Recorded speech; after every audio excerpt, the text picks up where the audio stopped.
Better বউ দেখতে গেছেন, গিয়ে বলছেন মা তোমার নাম কি? বলছে শেফালি খাতুন। বাহ, খুব সুন্দর নাম। তোর আব্বা কি করে মা? বলছে আমার আব্বার 4টে লরি আছে, আর পলাশির একদম মেন গেটের সামনে মেন রোডের উপরে 12টা দোকান। তোমরা কটা ভাই বোন? বলছে আমি বাপের একাই, আমার ভাইটাই কেউ নাই। এরার মাথায় কাজ করছে না। এ তো মেয়ে সুন্দর দেখতে যায়নি, 12টা দোকান শুনেছে, ও ভাবছে সব আমার বেটা পেয়ে যাবে, আর মরলেই হলো একবার, বুঝলেন না? শেষের বারে জিজ্ঞেস করছে মা, তো বলছে কি কতটা লেখাপড়া জানো? বলছে উচ্চ মাধ্যমিক দিয়ে বাড়িতে বসে আছি। বলছে মা কলেজে ভর্তি হওনি? বলছে না কলেজে ভর্তি হয়নি। বলছে মা এখন তাহলে বাড়িতে বসে বসে কি করো? বলছে কিছু করি না, মাঝে সাঝে টিকটকে ভিডিও করি। তখন চাচা বাড়ি এসে ওর স্ত্রীকে বলছে শোনো, চাতা মেয়ে দেখি নাই, 12টা দোকান রোডের ধারে, 5টা লরি, মেয়ে লোকাল মেয়ে নয়, টিকটকের নায়িকাও বটে। বাড়ি এসে চাচিকে বলছে, চাচি তখন খুব সিরিয়াল দেখা চাচি, ও বুড়ো বয়সে খুব ভালো নেই, হ্যাঁ সিরিয়াল দেখা চাচি বলছে তাহলে এই বৌমাই ভালো। তুমি যদি টিকটকের নায়িকাকে বৌমা করে আনো, ঝাঁটা খেতে হবে না দই খাবে? ঝাঁটা, তোমাকে ঝাঁটাই মারবে।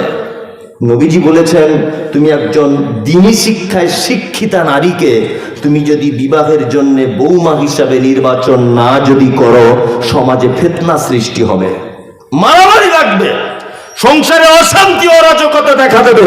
একথা বলছেন মুহাম্মদ সাল্লাল্লাহু আলাইহি ওয়াসাল্লাম। দিনদারি নারীকে আগে প্রাধান্য দেন।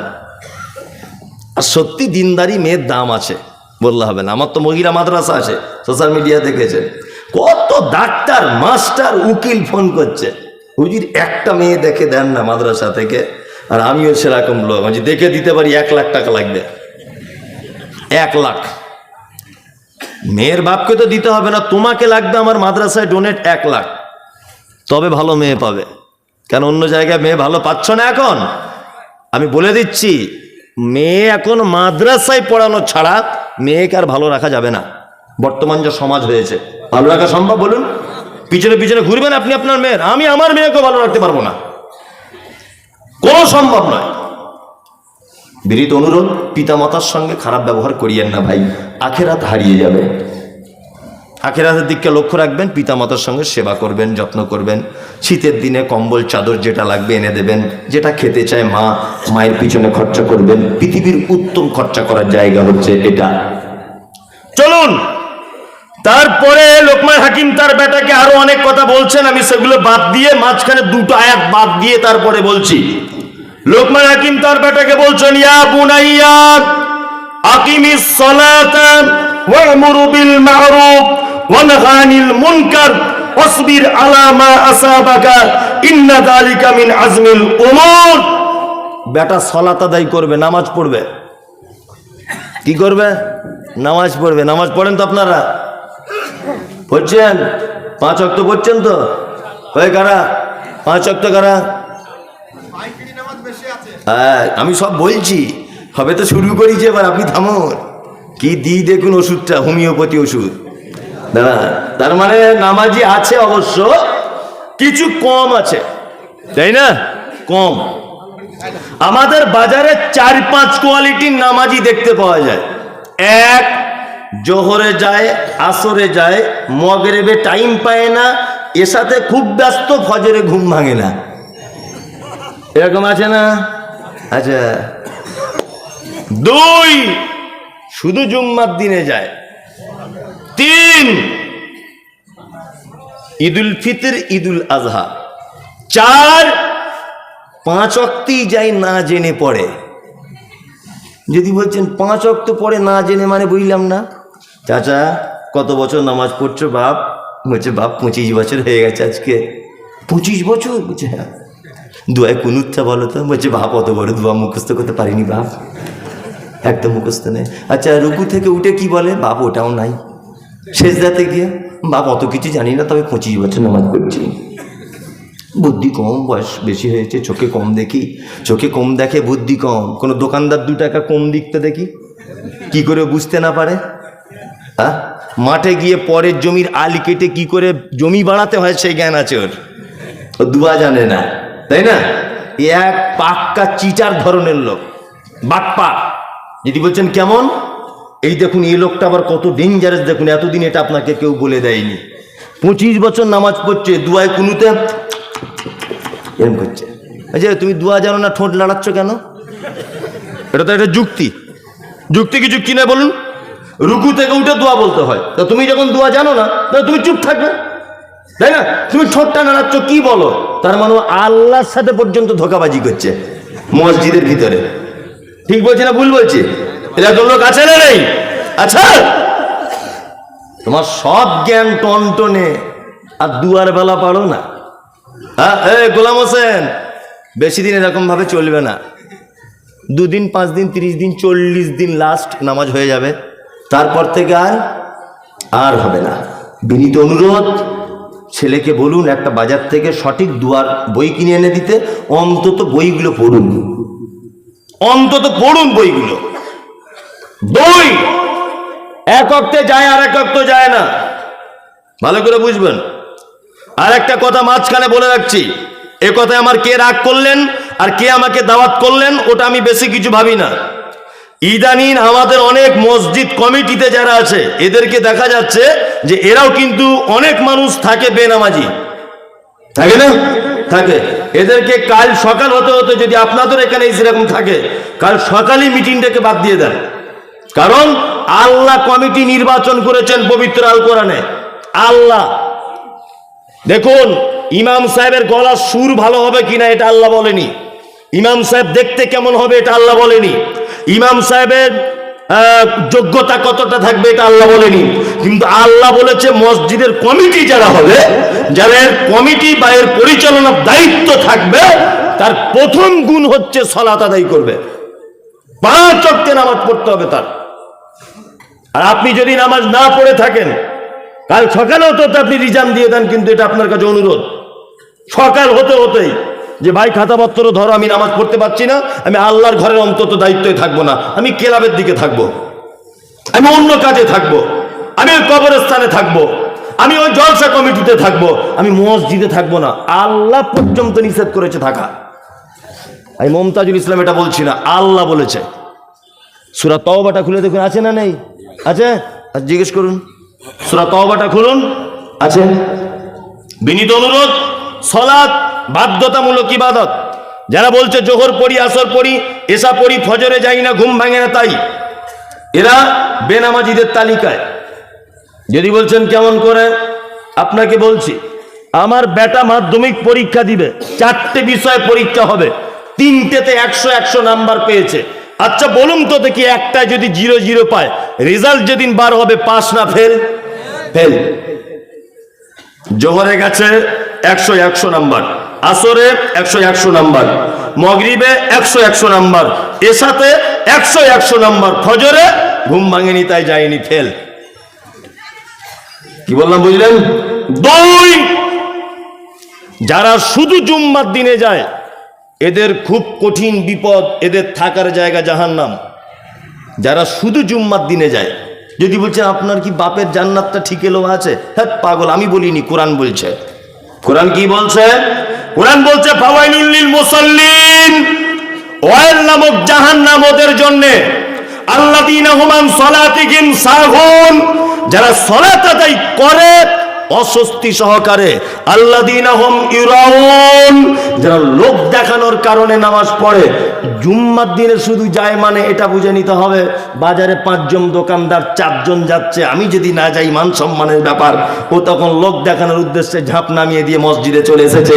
আল্লাহ যেন ওর দিকেই টার্গেট করে বলছেন ইউরাউন, যারা লোক দেখানোর জন্য মসজিদে সালাত আদায় করতে যায়, এদের থাকার জায়গা জাহান্নাম।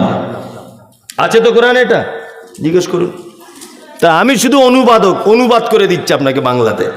চলুন, কিছু লোক আছে আমাদের বাজারে, তারা বলে মৌলভী সাহেব আমি নামাজ পড়ি না, তবে ইমানের আমার কোনো ঘাটতি নাই। আছে না নাই? হ্যাঁ। আবার কিছু লোক বলে সারা জীবন নামাজ করে কি করলি তুই? হ্যাঁ, দাড়ি রেখে তোর কি উপকার হলো? দেখ, বিনা দাড়ি নামাজ না পড়ে 2 তলা বাড়ি পারলি। অনেক লোক আছে না নেই? এই কথা যদি কেউ বলে সঙ্গে সঙ্গে সে বেঈমান হয়ে যাবে, তার আর ইমান থাকবে না। যদি বলছেন কেন, কেউ যখন নামাজ পড়ে না তার কাছে বলতে গেলে সে যদি এই কথাটা বলে, মৌলভী সাহেব খুব অন্যায় হয়ে যাচ্ছে, ভুল করছি, নামাজটা পড়তে পারছি না। এর অসুবিধা নেই, এ কাবিরা গোনা করছে সলাৎ ছেড়ে দিয়ে, কিন্তু এর ইমান আছে। কি বললাম বুঝলেন? কিন্তু যে লোকটা বলছে নামাজ পড়ে, আমাকে বারবার বলতেছো না তো ভাই, তোমার নামাজ তুমি পড়ো, তোমার কবরে তুমি হিসাব দিবে, আমার কবরে আমি দেবো, সবাই পড়বো না, ও বেঈমান হয়ে গেছে সাথে সাথেই। কারণ আগের লোকটা নামাজ স্বীকার করেছে, নিজের দোষ স্বীকার করে একটু নত স্বীকার করেছে, কিন্তু এই দ্বিতীয় লোকটা অঙ্গীকার করছে, ইনকার করছে নামাজকে, করছে না, তার মানে এর ইমান আর থাকলো না। কেউ যদি মনে করে দাড়ি ফাড়ি ওসব কথা বলিও না তো ভাই, আমাকে ভেবে নিতে হবে তোমার ইমান চলে গেছে। পর্দা, তোমার বউকে তুমি পর্দায় রাখো।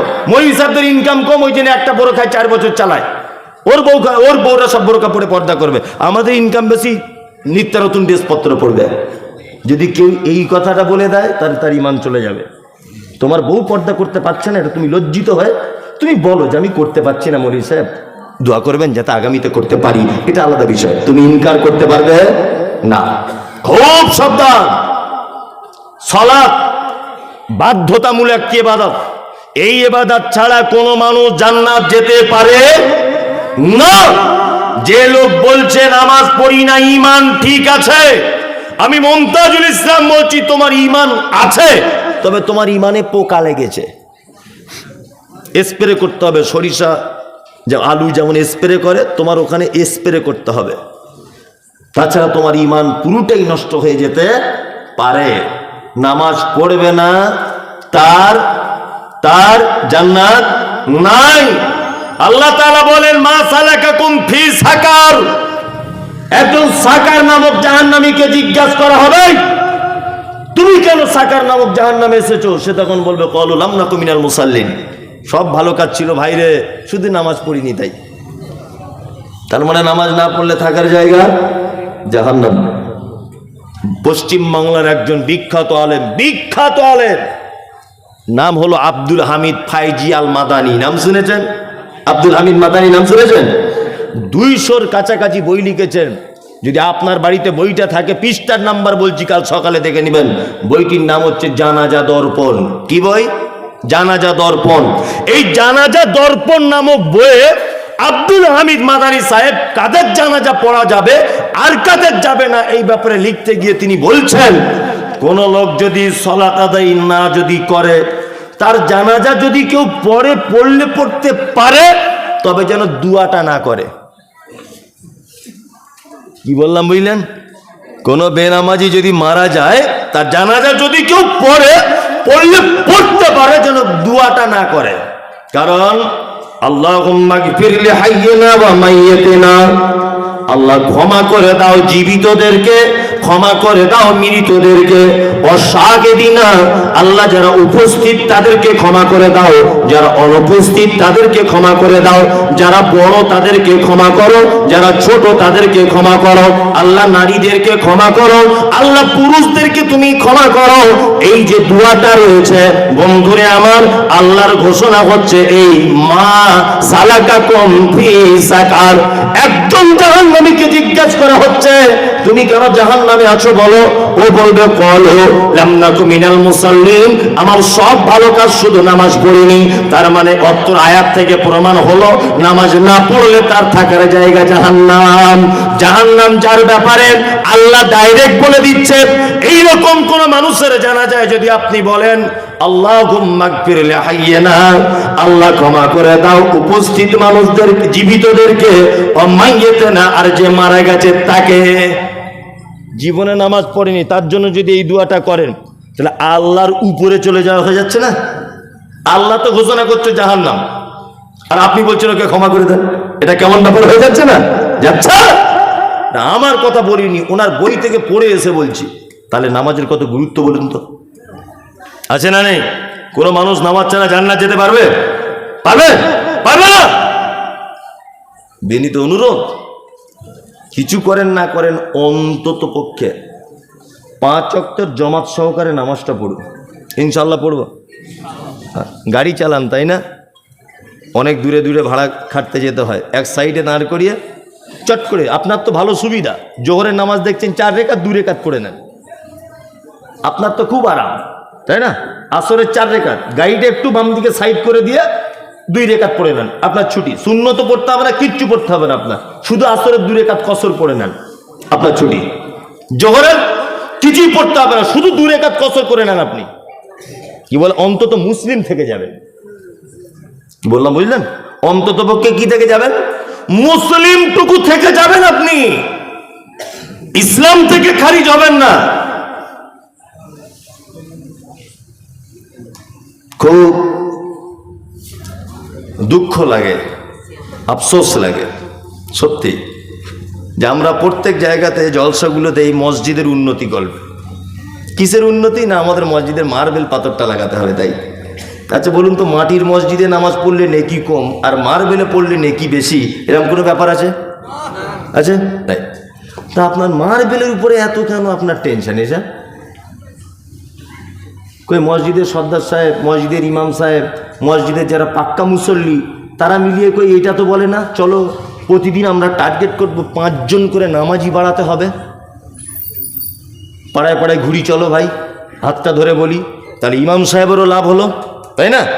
ইমাম সাহেবেরও লাভ হলো, সর্দার সাহেবেরও লাভ হলো। কারণ লাভ এই যে ওদের কথাতে যদিও নামাজ ধরে যায়, ও যতদিন নামাজ পড়বে এরা ততদিন নাকি পাবে।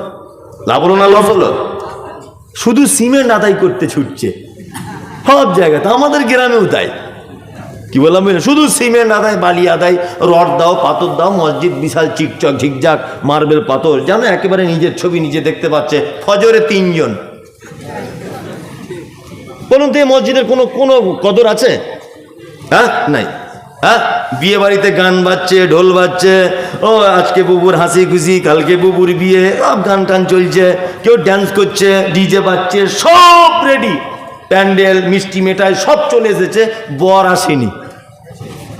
বর, আচ্ছা বলুন তো বিয়ের দাম আছে? বিয়ের মেন কে?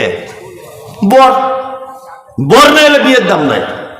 মসজিদে রং করা, আতর লাগানো, টাইলস, ওই আপনার রাজস্থানের শ্বেত পাথর সব দিয়ে সাজানো, নামাজি নাই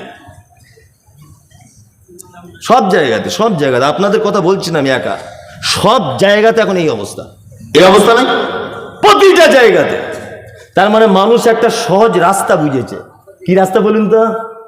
এই যে একজনে 5,000 টাকা দিয়েছে আর বক্তা বলছে, ও গো আল্লাহ দয়াময়, দয়ারি সাগর, করুণা করো গো তুমি অমুকের উপর, মানে এমন দোয়া করছে মনে হচ্ছে জান্নাতে জায়গা নাই, ওকে ঠেলে ঢোকাচ্ছে, তুই ঢোক তাড়াতাড়ি। কি বুঝেছে? কেউ 2,000 দিচ্ছে, মাঝখানে ছেড়ে দিয়ে পালিয়ে আসছে, কেউ 20,000 ঢুকিয়ে দিয়ে চলে আসছে জান্নাতে। মানে এও ভাবছে যদি এত বড় বক্তা মমতাজুল ইসলাম, সারা পশ্চিম বাংলার নাম করা লোক, এ আমার জন্য দোয়া করছে জান্নাত যাবো না, মানে ঘোড়ার ডিম যাবে। 10 পয়সাও নেকি নাই। সলাৎ ছাড়া তোমার কোনো নেকি কিয়ামতের দিন আল্লাহর দরবারে কাজে আসবে না, আসবে না, আসবে না, পশ্চিম কালেও আসবে না। কি বললাম বুঝলেন? আসবে না। সলাৎটা ঠিক কেমন জানেন তো? নামাজটা কেমন জানেন? আপনাকে বোঝায়। আমার ছেলে আমাকে মাঝে সাঝে বলে, আব্বা মিলিটারির চাকরি করব। এই আর কি, আমার ছেলের বয়স 12 বছর, শুধু বলে আব্বা বড় হলে আমি মিলিটারি হব।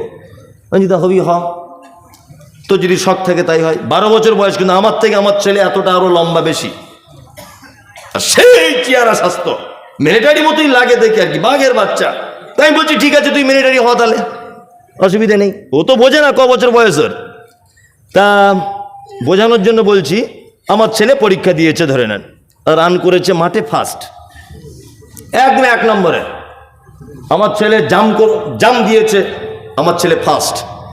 লিখিত পরীক্ষায় আমার ছেলে ফার্স্ট, মৌখিক পরীক্ষা আমার ছেলে ফার্স্ট। লাস্ট একটা জিনিস পরীক্ষা, হাইটটা মাপা হচ্ছে, তখন যে অফিসার মাপছে ফিতে নিয়ে দেখছে আমার ছেলে 3.5 ফুট। আচ্ছা বলুন তো চাকরি হবে মিলিটারিতে? হবে? হবে না। হেডমাস্টার হতে পারবে, ও ডাক্তার হতে পারবে, ও ইঞ্জিনিয়ার হতে পারবে, তাই না? ও উকিল হতে পারবে, ও ব্যারিস্টার হবে, ও বিচারপতি হবে, সব কিছু হবে। কিন্তু মিলিটারি এই চাকরিটা বা আর্মিতে আমার ছেলে কোশ্চিন কালেও চান্স পাবে না। কারণ এই চাকরির শর্তটাই হচ্ছে লেখাপড়া তুমি মাধ্যমিক উচ্চ মাধ্যমিকে 4-5টা ব্যাক পাবো, তো অসুবিধা নেই। হাইট ভালো হতে হবে, চেহারা ভালো হতে হবে, রান ভালো করতে হবে, ক্ষমতা ভালো থাকতে হবে, শরীরে কোনো খুঁত থাকলে হবে না, এটাই ব্যাপার। জানেন, হাইট ভালো হতে হবে। তার মানে বোঝা যাচ্ছে যে এই ডিপার্টমেন্টের এটাই মেন শর্ট, যে হাইটটা ভালো হতে হবে। ঠিক তেমন জাকাত দিয়েছেন আলহামদুলিল্লাহ, জলসা শুনেছেন, আলহামদুলিল্লাহ নেকি হয়েছে, কোনো অসুবিধা নেই, কোনো অসুবিধা নেই। বুনের জমি বুঝে দিয়েছেন, আলহামদুলিল্লাহ খুব ভালো জিনিস। পাড়া প্রতিবেশী সবার সঙ্গে ভালো ব্যবহার করেছেন, আলহামদুলিল্লাহ খুব ভালো জিনিস। শুধু নামাজ নেই, জান্নাত নেই। সব ভালো কাজ, শুধু নামাজটা নেই, জান্নাত নেই। জান্নাতের মূল শর্তই ইবাদতটা। কি বুঝতে পারছেন? স্টেজে সবাই মোটামুটি ঘুম ঘুম ভাব, 11:30 বেজে গেছে, 12টা বাজতে যাচ্ছে, বুঝলেন না? সবাই ঘুম ঘুম ভাব। আর আমার আল্লাহর রহমতে সব ঘুম টুম লাগে না, যাই হোক, আমার কোনো ব্যাপার নয়। আপনি চালিয়ে যান, মজা লেগেছে খুব। আল্লাহ তাআলা তারপরে বলছেন, ইয়া বুনাইয়া আকিমিস সালাত। লোকমান হাকিম তার বেটাকে বলছে, বেটা সালাতটা আদায় করো। অসবির আলা মা আসাবাক, আর বিপদ আপদ হলে ধৈর্য ধারণ করো। কি বললাম বুঝলেন? আল্লাহ তাআলা তারপরে বলছেন, ওয়ামরু বিল মারুফ, ভালো কাজের আদেশ দাও, মন্দ কাজে নিষেধ করো। দুটো, একটা মন্দ কাজ আর ভালো কাজ বলে দেবো নাকি? বলে দিই, বলে দিই। প্রথম মেয়েরা শুনছে নাকি কোথা থেকে? ওদের ব্যাপারে একটা হাদিস বলে দিই, আর আপনাদের ব্যাপারে একটা হাদিস বলে দিই। প্রথমে তুই ভাই ধৈর্য। আল্লাহ নবী বলছেন, আল মারাতু ইজা সাল্লাতু খামসাহা, একজন নারী যদি 4টে কাজ যদি করে জান্নাত চলে যাবে। 1 নম্বরে হচ্ছে সে যদি 5 ওয়াক্তের সালাত আদায় করে, অসামাত শাহরাহা, আর 1 মাস যদি সে সিয়াম পালন করে। কতদিন সিয়াম রাখবে, কতদিন রোজা রাখবে? 1 মাসের ভিতরে কেউ রাখবে 27 দিন, কেউ রাখবে 25 দিন, আবার কেউ রাখবে 23 দিন। বাকি দিনগুলো যদি নামাজ হয় ওই ছুটি দিয়ে দেওয়া হয়েছে, রোজা যদি হয় অন্য মাসে করে দিতে হবে। আর 3 নম্বরে ওয়া আতাআত বালাগা, বিশ্ব নবী বলছেন, ও নারীরা তোমরা তোমার স্বামীর সেবা করবে, তাহলে তুমি জান্নাত চলে যাবে। কটা ভালো মন্দ কাজ বলে দিচ্ছে হাদিস দিয়ে, শুধু হাদিসগুলোর বাংলা বলে দিই। 1, মায়েদেরকে বলছি 4টে কাজ করুন, জান্নাত চলে যাবেন। কটা কাজ? 4টে। 1, 5 ওয়াক্ত নামাজ পড়বেন। 2, অসামাত সাহারা, 1 মাস রোজা রাখবেন। ওয়াতাত বালাহা, স্বামীর সেবা করবেন। করে তো? আপনাদের করছে? পানিটা দেখি বাবু, একটু পানি। ও খুব ভালো লোক, ও সব বুঝে। বিসমিল্লাহ।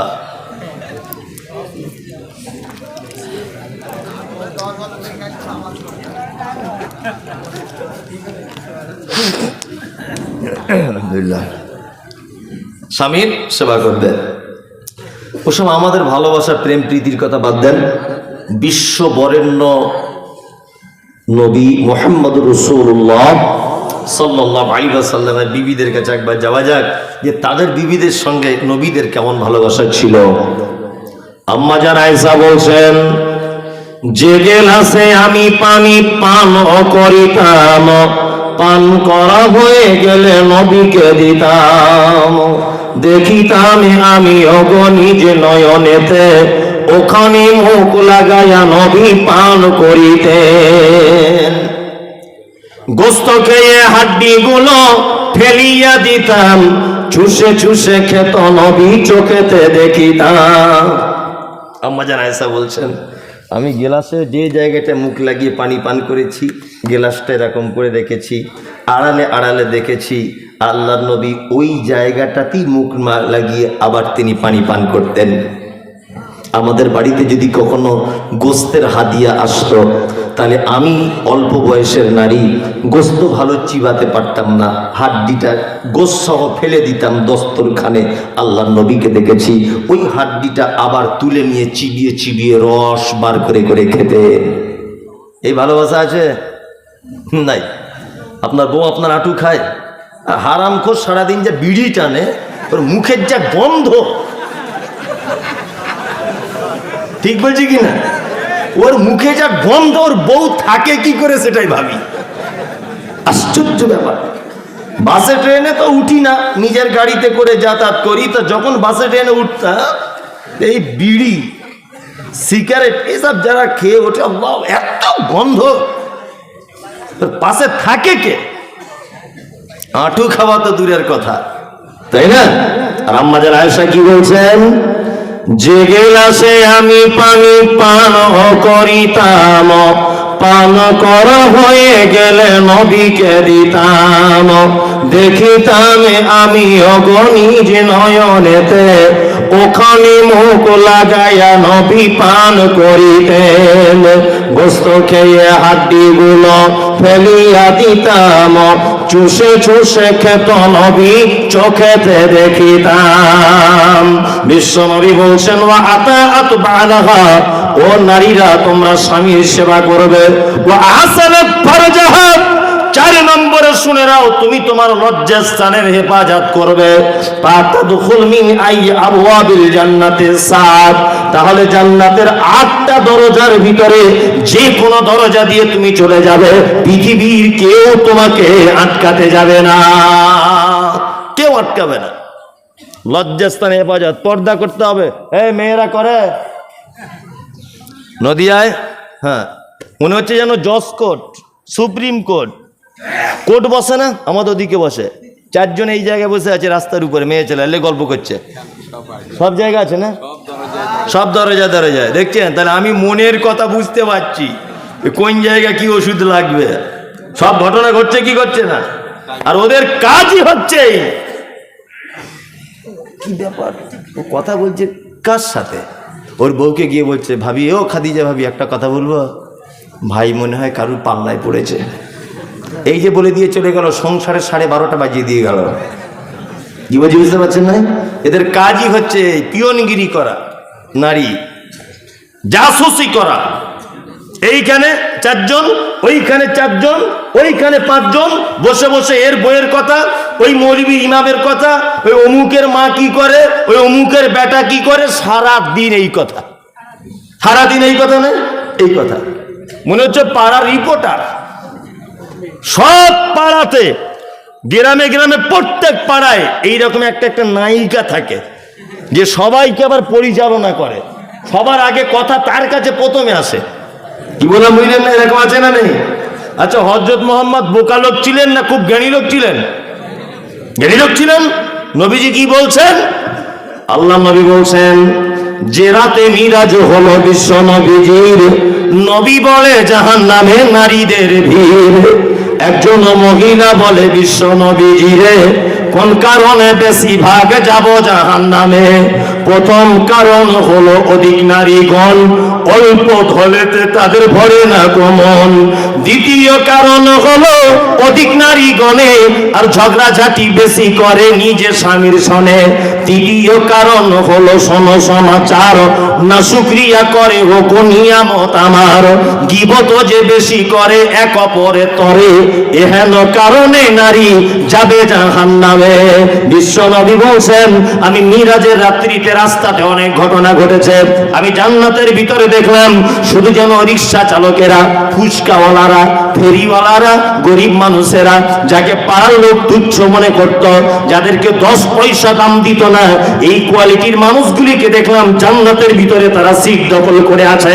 আর জাহান্নামের দিকে তাকিয়ে দেখলাম অহংকারী ধনী মানুষেরা, আর অধিকাংশ নারীদেরকে দেখলাম যে নারীরা যেন সব জাহান্নামের ভিতরে যেন রয়েছে। বিশ্বনবী ফেরত এলেন, বক্তব্য রাখতে রাখতে বলছেন, ইয়ামা সারান নিসা, হে নারী জাতি, তাসাদ্দাকনা তাসাদ্দাকনা, তোমরা বেশি করে সাদকা করো। একজন নারী বলছেন, আল্লাহর নবী, কেন আপনি আমাদেরকে বারবার সাদকা করার কথা বলছেন?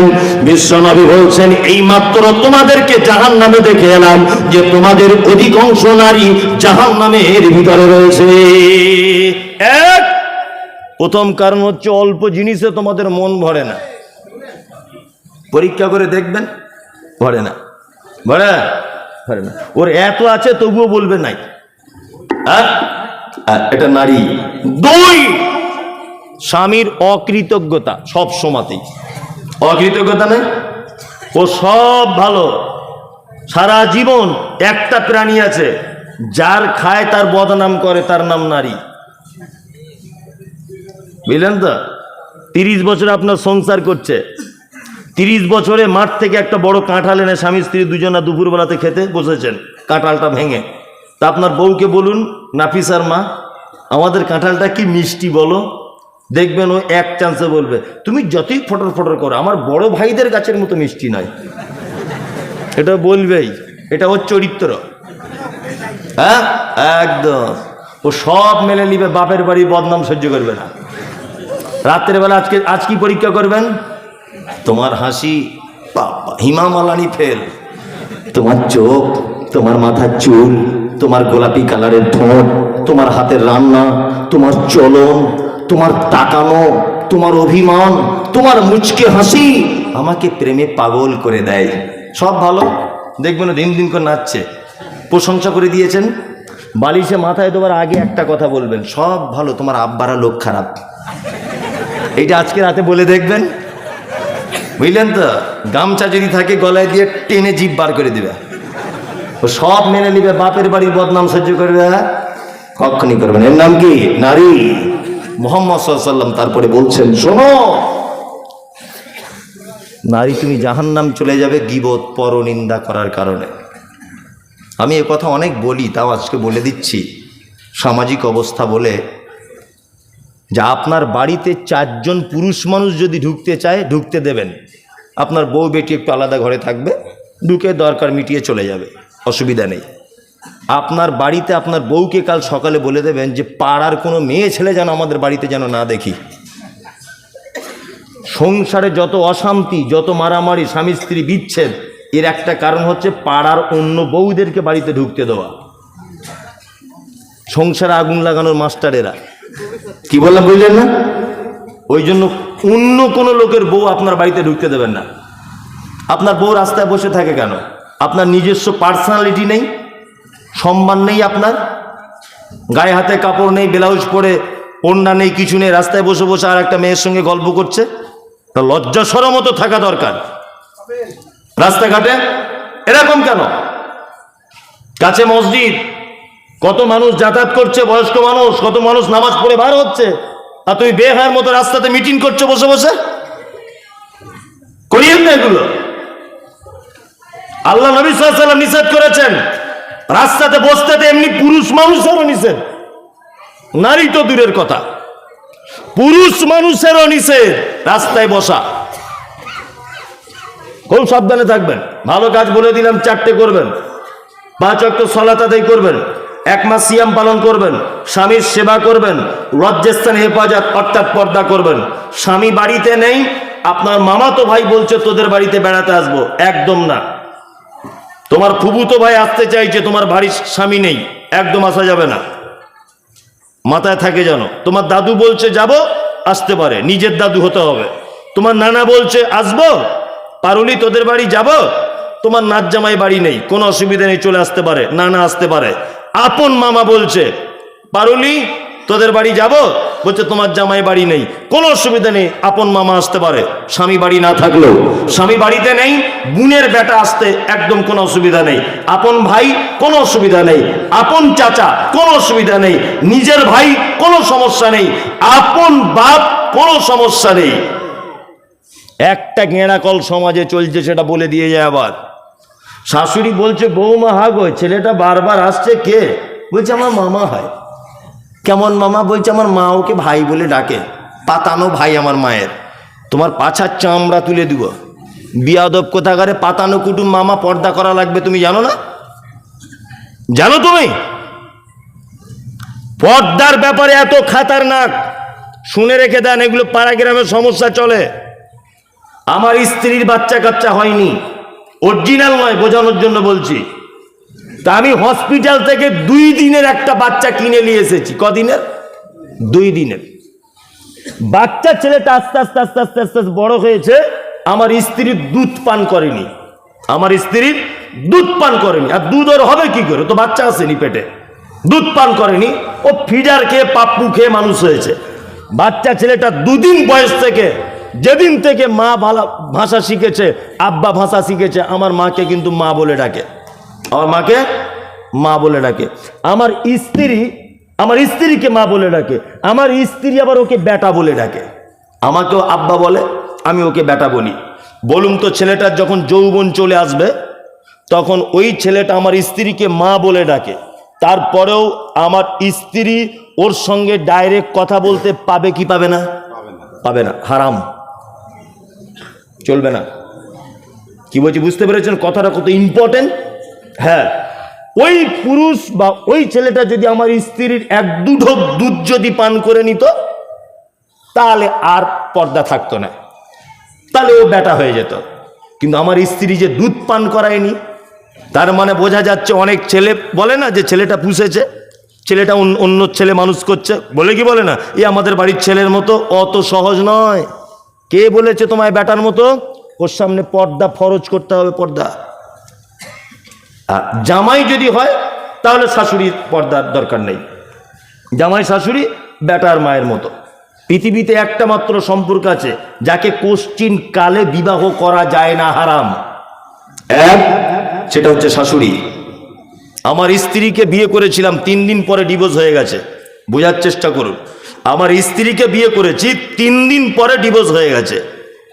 আমার স্ত্রীর যে মা, তারও ডিভোর্স হয়ে গেছে, মানে আমার শ্বশুরের সাথে। এখন আমি যদি ইচ্ছা করি আমার ওই স্ত্রীর মা, তাকে বিয়ে করতে পারবো? আমার তো স্ত্রী এখন নেই, পারবো? পারবো না। কিয়ামত পর্যন্ত ওই মহিলাটা আমার জন্য হারাম, কারণ আমি ওর বেটিকে বিয়ে করেছিলাম। তাই তার মানে বোঝা যায় জামাই শাশুড়ি তেমন মারাত্মকভাবে পর্দার ব্যাপার নয়। তবে একেবারে যে বিনা ওড়নাতে থাকবে আমি এটা বলছি না। যেগুলো দেখানো প্রয়োজন, হাত মুখ, এতটুকু জামাই শাশুড়ি এক জায়গায় দাঁড়িয়ে কথা বলতে পারে বেটার মতো, এক জায়গায় বসে কথা বলতে পারে, কোনো আপত্তি নেই। শ্বশুর বৌমা অবশ্যই পারে, পাশাপাশি বসে বৌমা মেয়ের মতো একটু কথা বলবে, সুখ দুঃখের কথা, ছেলের ব্যাপারে কিছু বলবে, তোমার শাশুড়ির ব্যাপারে কিছু, কোনো অসুবিধা নেই। ইসলামে পর্দা মারাত্মক ইম্পর্টেন্ট। একদিনের বাচ্চা লালন পালন করে তার সামনে যখন পর্দা করা লাগে, আর তুমি বেহায়ার মতো রাস্তায় বসে মিটিং করছো, তোমার লজ্জা শরম আছে? হ্যাঁ, যে পুরুষ মানুষ এখানে বসে আছেন, আপনার বউ যদি এই দলে থাকে, তাহলে এটা বলে দিলাম আপনাকে, কিয়ামতের মাঠে আপনি দায়ুসের কাতারে দাঁড় করানো হবে আপনাকে। খুব সাবধানে থাকবেন। মায়েদেরকে 4টে ভালো কাজ বলে দিলাম, জান্নাত চলে যাবেন ইনশাল্লাহ। 2-3টে খারাপ কাজ বলে দিলাম, এগুলো করলে জাহান্নাম।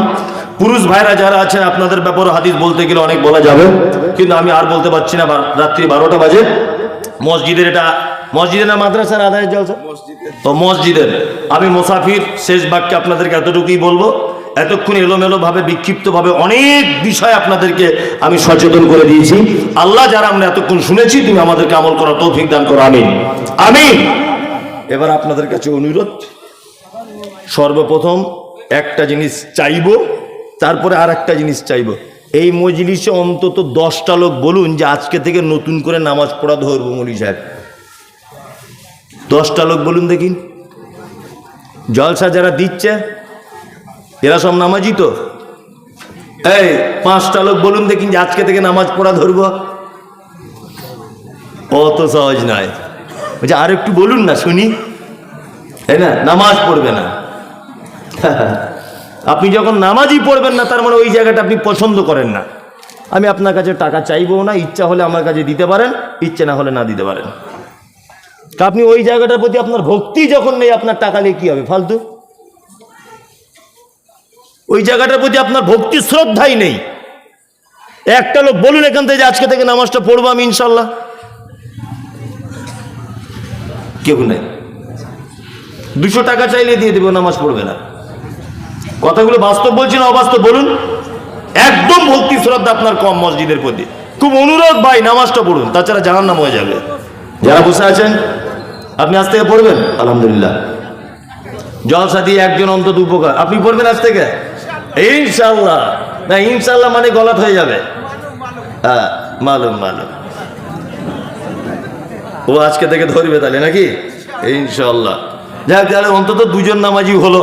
তা আপনারা আল্লাহর রাস্তায় কিছু আমার হাতে দেন, এই মুসাফির মানুষ মসজিদের জন্য, আপনার জন্য দোয়া থাকবে ইনশাল্লাহ। আসুন, আমিও বানিয়ে বানিয়ে দোয়া করব না, এমনিতে দোয়া পেলেন। যার কাছে যা আছে তাই দেন, তবে কেউ চলে যাবেন না। নামগুলো এমনি বলে দিচ্ছি আমি। মোস্তাকিম ইচা নাকি?